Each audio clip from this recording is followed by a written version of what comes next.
Welcome to the African Album Review Podcast, where we review Africa's best and latest music projects.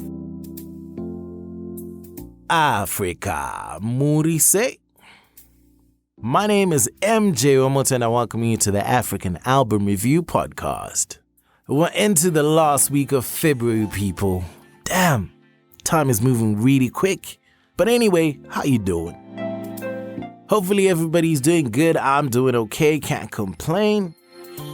And of course, I'm back with yet another African album review. Where are we taking it to this week? It's going back to my home country, Zimbabwe. The latest African album review is... Loading! Album review. First thoughts. This review came about after Lee McHoney tweeted that people slept on her album.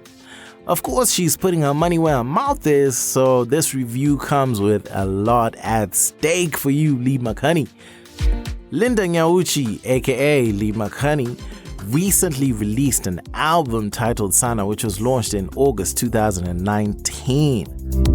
Her debut EP came out in 2017, and she was also nominated for the StarFM Awards under the Outstanding House category for the song Skoro, which she did with multi-award winning dancer and choreographer John Cole.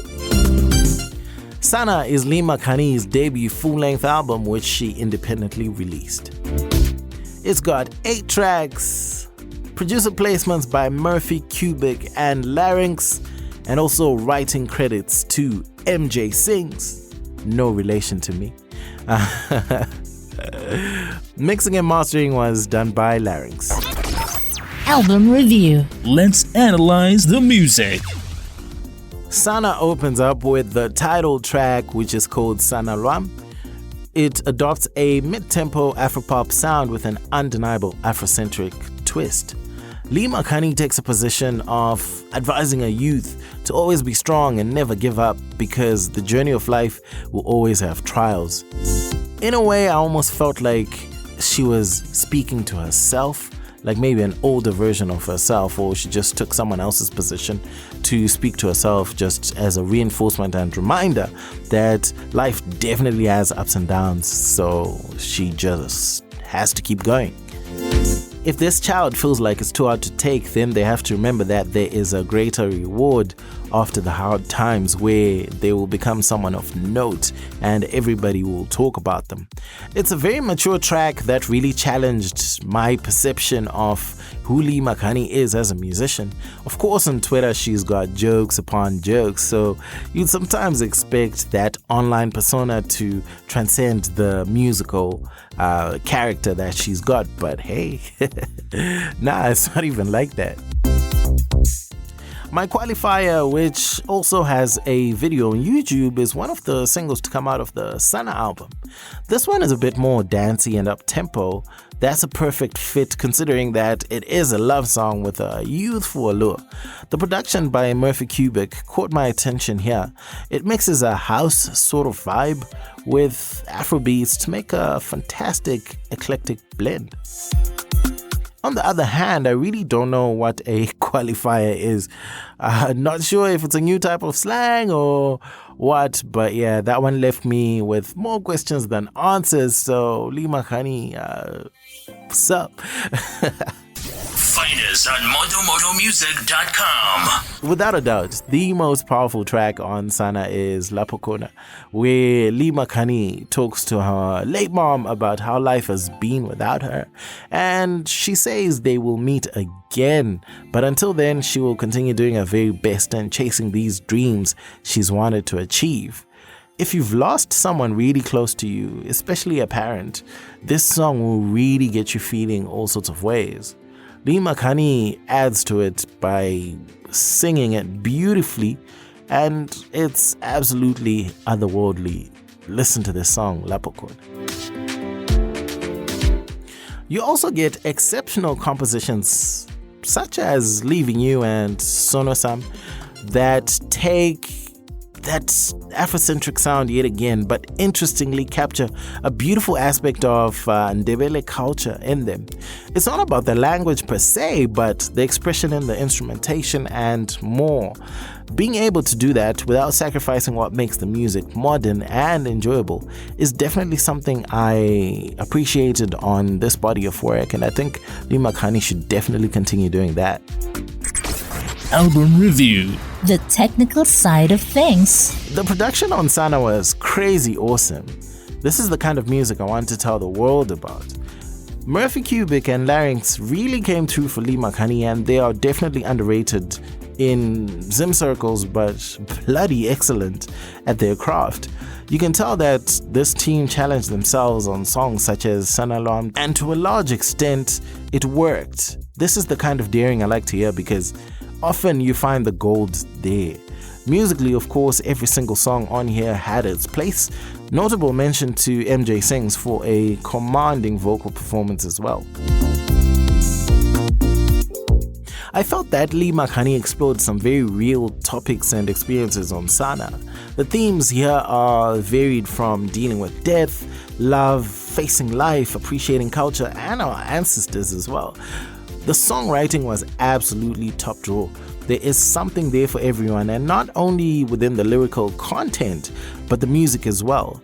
To be able to experiment with different sounds while maintaining a very mature musical persona is not an easy thing to do, but Lee McHoney does it with ease. Vocally, Lee McHoney has a wonderful range. She can sing and her tonality is easy on the ear. She's gifted in being able to interpret the impact of a song in those backing vocals supporting her own lead. It makes all the difference. Her voice is unique enough to be noticeable instantly, but not monotonous to the point where you get tired of it.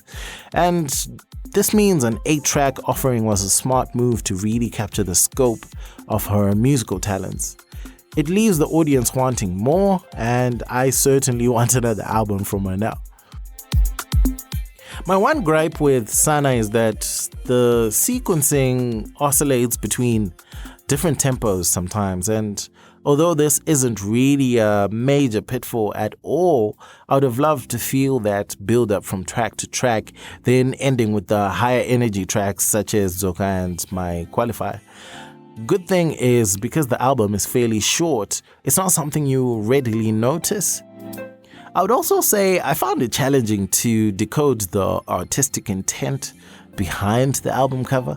So, hopefully Lee McHoney can explain that to me after she listens to this podcast, because Album review. The final thoughts. Overall, now that I've listened to Sana, I highly agree with Lee McHoney's tweet that this album was slept on. More so considering that there are 3 dope videos for the singles from this project. I really don't see why Zimbabwe is not appreciating her work a whole lot more.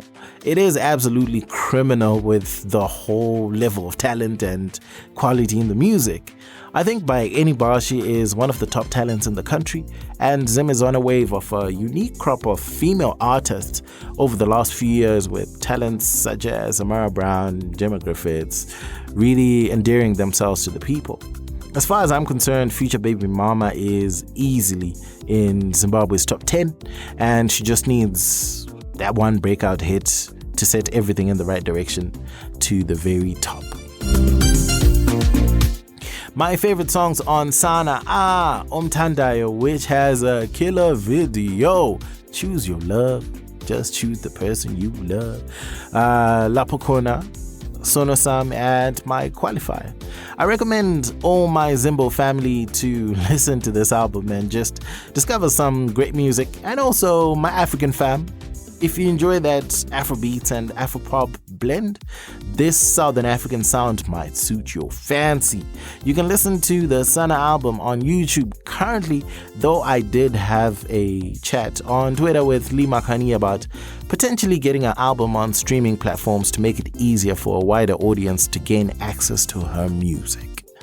I hope that happens soon because Lee McHoney is a very talented star with the complete package to go all the way. And that's it from me. My name is MJ Wemoto, son of Zimbabwe, signing out. This was the African Album Review Podcast. Peace. Dande. Moto Music, the best place to listen to podcasts about African music online.